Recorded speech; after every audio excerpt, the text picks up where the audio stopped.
The Governor of Massachusetts, Deval Patrick, met with the Commonwealth ethnic media in a roundtable meeting held at the Massachusetts State House on Wednesday, April 25th, where a wide range of issues touching on immigrant communities in Massachusetts were discussed. The governor was accompanied by Lieutenant Governor Tim Maury and Ms. Josiane Martinez, the Executive Director for the State Office for Refugees and Immigrants. The governor welcomed and appreciated the media for making it for the quarterly session and went ahead to address the agendas of the meeting. Well, welcome everyone. Very nice to have you here for our quarterly session. I'll just make a couple comments at the outset, and then ask Lieutenant Governor to do so, and then we will get to your questions, comments, and concerns. You know that we have continued to grow jobs here in the Commonwealth ahead of most other states. We had another good month of reporting this last month. The unemployment rate is now down to 6.4%. It has come down in every region of the Commonwealth and in most communities in the Commonwealth. We still have a lot more work to do, but we're making good progress. The governor credited the drop to massive investments made by his administration in IT, clean and renewable energy, healthcare, education, and expanded trade missions that have resulted in increased opportunities for the business Massachusetts does with other countries. The issue of Federal Information Exchange Program, which kicks in the U.S. in 2013, featured in the roundtable meeting, with the governor saying that it should not cause alarm to anyone. We send arrest records or fingerprints of people who have been convicted to the federal government today. That's not going to change. I can't predict how the federal government is going to rethink their secure communities program, but the question of whether they share or how they share information among and between federal agencies is up to the federal government. However, the governor said that no one should worry that Massachusetts might pass an Arizona-style bill that has caused anxiety among immigrant communities. I mean, you know my view. As long as I'm here, we're not going to have an Arizona-type law in Massachusetts. So you want to sign any... Carlos, how many different ways are you going to do it? I've been clear about this from the beginning. That is not who we are. That's not what I support. It's not going to happen. He went ahead to address the issue of education with a special mention to the fact that Massachusetts is #1 nationwide in student achievement and has made tremendous progress towards closing the student achievement gap. He reiterated his support for special programs to support language development for ethnic minority children who are slowed down as they grow learning to speak 2 languages. We have results in the schools. We're #1 in the nation in student achievement. We have very, I think, promising initiatives around closing the achievement gap, which is a phenomenon in our public schools that affects mainly poor children, children with special needs, children who speak English as a second language, and we want to particularly focus there in gateway cities and an initiative around that is part of the budget proposal. Governor Patrick touched on his administration initiative towards using community colleges as a powerful platform for workforce training that is powering the growth of thousands of entry-level jobs. Also on the education side is our initiative around community colleges, which is to bring some more unity and coherence to the strategy of community colleges as a platform for workforce training. Lieutenant Governor Tim Maury emphasized on the regional focus of the administration on the Gateway City agenda, which are the 24 cities that drive regional economies through advanced projects in infrastructure, technology, education, as well as healthcare.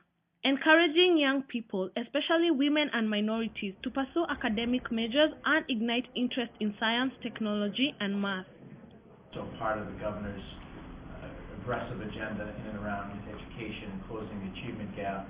I'm also working on the STEM issue, getting more young people, particularly women and minorities, pursuing academic majors, interests, trying to ignite interest in and around science, technology, engineering, and math.